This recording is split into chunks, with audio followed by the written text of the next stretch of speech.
Hey, it's Saturday in New Orleans. This is Manny Colomb. I'm shooting this video out in City Park. I love City Park. It's a beautiful day. Families out everywhere.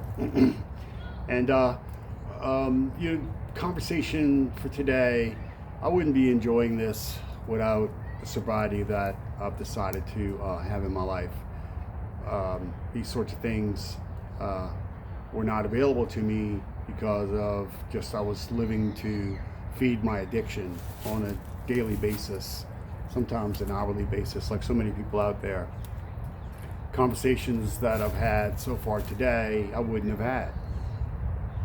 So, although I lose track sometimes of what it is that we're really working to accomplish here, it's really just sharing sobriety with people.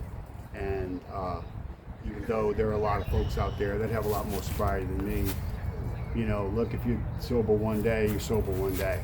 So, it's all a measuring stick. I really don't count days anymore.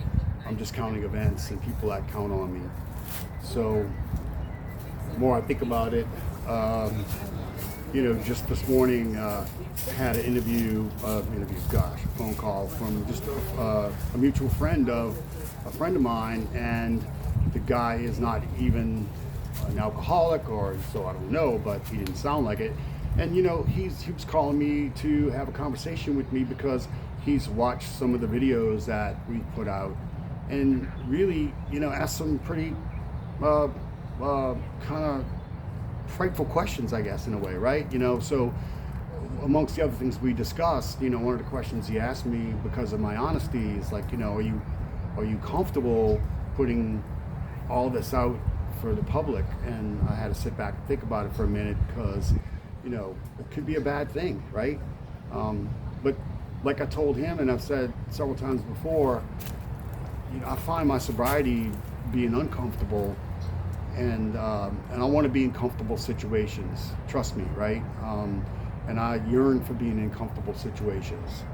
Yet I need to be uncomfortable in my disease so that I'm constantly aware of it. So, recently I had an event that kind of threw me for a loop, and I was just talking to a friend of mine, and what I said out of my mouth was incredible, right? So I was telling him about what particularly happened, and I said, I stopped for a minute and thought about it, and then just stepped back away from the situation and said, man, this would be a whole hell of a lot worse if I go drink this problem away. So for that moment, all the things that I have been taught, heard, listened to, watched, came to play in that one little moment, because in so many things I've seen, it's all about that 6 to 8 minute period between where you are and where you're going to go. And I practiced it and I used it. That practice really can save a lot of lives. Just sitting still for a minute and just looking and visualizing the other side of your decision making, right? So, I talked to my partner in this, Renee, a lot about this particular hand gesture, right?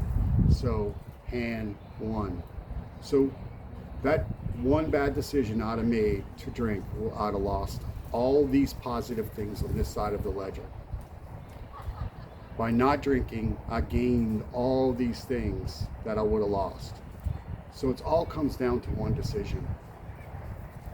And having the ability or the skills or the tools to sit back and just pause for a minute and think about it.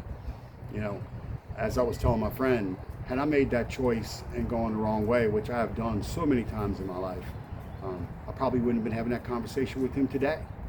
At the same time, prior to me making that admission to him and telling him the truth about that moment, or even the second that conversation, he said to me that, we're building so many things together. We're trying to, and we're working diligently. And there's a sense of him that's a little nervous about putting a lot of trust in me. That's honest. That's the truth. It's not like I didn't know he was thinking that. And I told him, I know you're thinking that. I would be thinking the same thing too, because I've left the guy down several times already. But in the closing of that conversation, what came of that was this little saying that we came up with, right? It's like I said to him, man, it's the spirit in the heart, which is bigger than the dollars in the wallet. If you got dollars in your wallet, that's all well and fine. I know a lot of people that are very wealthy and they're miserable and they're addicted and they have addictions all across the freaking board. But like me years ago, I could just buy my way out of it and move on. But when you've got spirit in your heart to stay sober and to face these things head on and to be present no matter how difficult it is, right? You can't, that doesn't outweigh this. While it does not outweigh the spirit in the heart. That's very, for me, that's just something that weighs on me a lot, right? To keep the spirit in my heart going. At this age, you can lose your drive. And you can make some decisions that people would just kind of say, blah, blah, blah, right? But it's when you don't, and when you persevere and just continue to drive forward is when the differences open up in your life. There's some things going on that I'm going to experience just tomorrow that I didn't think I was going to possibly ever have. The ability to be with a member of my family and spend time with that person is something that there's no money in the world that could take that away. And it's because of the fact that I have friends and supporters, and I'm in a 12-step program, and I think about this a lot, and I do a lot of hard work and really, tell the truth a lot and put myself out there, which a lot of people are doing on any given day, that I have the ability to do it. So, if you're seeing this and you're just kind of in a mode where all those things have gone away from you, I'm here to tell you as living proof that those things will come back with time. And it takes a lot of hard work and patience on both sides of the coin, on your side and on the other side. What we broke over many years can't be fixed in one decision to be in sobriety. It's a lot of work. I'm excited about the payoff. No matter what it ends up being, the fact that I'm gonna be in that particular moment means a lot. But can't get over your skis, right? So you have these moments, and they're gifts from God and your higher power, whatever it may be, and you just take them in and you live in the presence of those moments, right? So be present. Through the course of today, I had a normal coffee with my buddy, and in one conversation I heard about 2 people close into him that have died from this disease since the first of the year. I had no clue, because I'm not only jib-jabbing about all the things I'm doing, and being the friend he is, he just listens. But I had to apologize for being always so, telling my story, and had to take the time to listen to my buddy, because, the disease I suffer from and fight on a daily basis is something that took some people close into him. So this is a close fight. I mean, it's a bare knuckle, hand-to-hand combat battle that is being fought on a daily basis. And I'm just hoping to be one little small part of it. So, if you see this video and somebody that's just looking for a bit of ray of sunshine, like being out here today, share this video with them and, spread this word, right? I can be reached, via text at 504-564-7544. And we're glad to talk to anybody, share their stories, because people that are in the throes of addiction and really see no end and no light at the end of the tunnel, they need to see the day-to-day practice and hear from people in the day-to-day practice. Meetings are meetings. The relationships and the society you build are priceless, right? My sponsor is priceless. Yet it's good to see, for real, somebody, as flawed as I am, actually having some good moments and have a desire to let the spirit in my heart drive me again, and to just, create what I guess would be a normal life, which I don't know, right? Because my normal life was always filled with chaos because of my addiction. So I'm having to learn what a normal life is.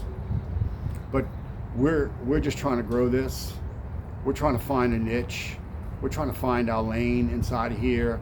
I'm not a rah-rah guy. This is not about jumping up and down and screaming at people and, getting them to come look at this particular video or any podcast that I do. I don't even, have a clue even, podcast. I did a podcast yesterday and I looked ridiculous, right? But my guest is awesome, right? So it's worth watching for my guest when we get it done and put it up on our YouTube channel. So look, man, share our video. 504-564-7544. That is working because I do have people that are leaving me messages.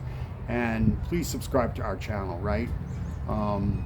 We'll try to create some shorts on these things. It just takes a little bit of time to edit, and we all have busy lives. But days like today, my friend, they're priceless. There's a lot of people that can't enjoy days like this. There are a lot of people who are inpatient right now, or going into inpatient, or trying to find their way out the bottom of a bottle, or fighting for another hit or shot, that have no clue that this is available to them. But they need to know, and it's only with the help of people that are willing to share these that we can share this with them, right? So please share, hit subscribe, and I'm hoping you like what we're doing, and I hope to keep doing more. Thank you.